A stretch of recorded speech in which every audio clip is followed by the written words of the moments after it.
Let me introduce my panel of esteemed four guests to my right and to my left. Starting out with my right, Min Zhu, who is the Deputy Managing Director of the International Monetary Fund. He's also a former Deputy Governor of the People's Bank of China. Thank you so much for joining us. Jacob Frenkel, further to my right, who's the Chairman of JP Morgan Chase, one of the world's largest financial institutions.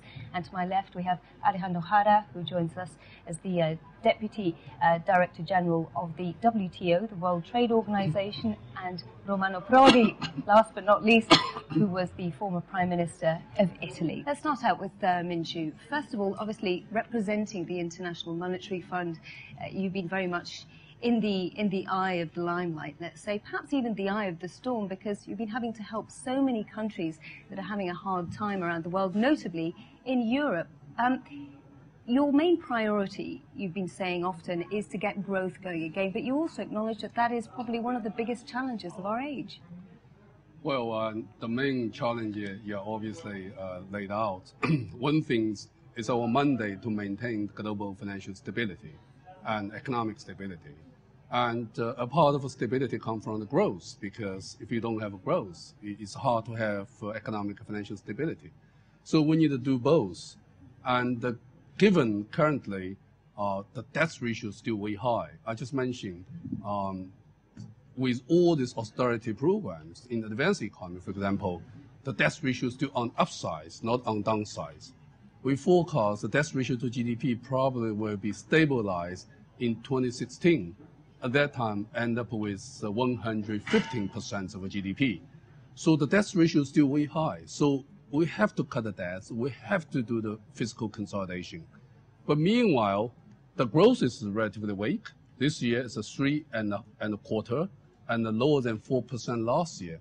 And advanced economy, particularly weak, have only 1.5% GDP growth rates, and the European have a negative growth rate. It's run into a mild recession. So growth is always important. But I would like to emphasize, answering the message is not to do austerity or the growth. We need both. Let me come to you, Romano Prodi. Obviously, as the former Prime Minister of Italy, Italy is one of those countries that people are becoming increasingly worried about their sort of debt to GDP ratio. How difficult is it when you're in a position of power, you're politically elected, to actually cut that debt? And the Italian budget now is perfectly in order. You know, we have an outstanding debt that is 120% of GDP, so it's very heavy. But it was the same when we entered into the euro. You know, we didn't move. It's the international situation that changed it. You know, and what is happening now in Europe, not only in Italy but overall Europe and even outside Europe, that the policies of the government are completely constrained by the international finance movement. You know, you mentioned that we need growth and stability together. You know, but how can you get it when you're? I think that our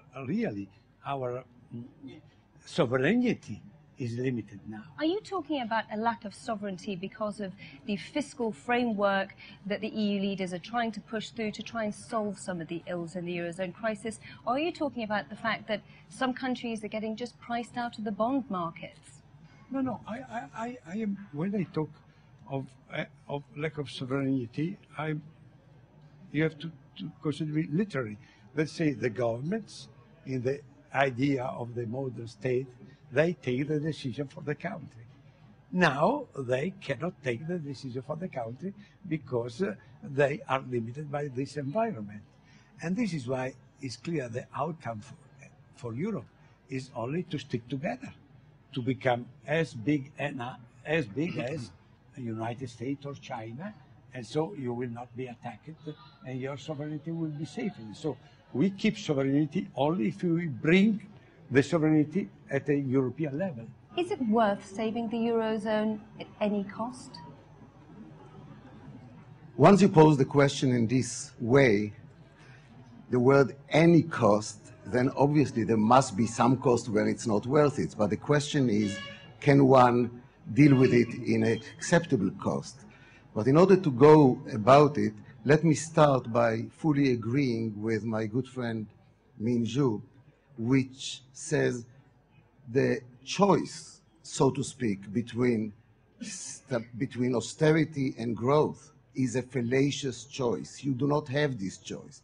If you could choose who would like to go for austerity if you can have growth, that's not the issue.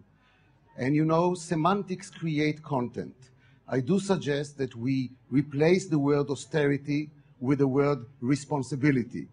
And we replace the word growth with the word sustainable growth. And once you put it in this content, and you have sustainable growth as an objective, you are forced to think into the medium term and not take shortcuts that give you 1 year boost with long debt thereafter. In terms of the euro, you know, we are talking here about euro is not just a currency. Euro is a system. What we see now, people say there is a crisis in the euro. Others say crisis in the euro system. Euro is a manifestation of the system. Let's face it, at the present time, the members of the Eurozone are very, very different in many dimensions.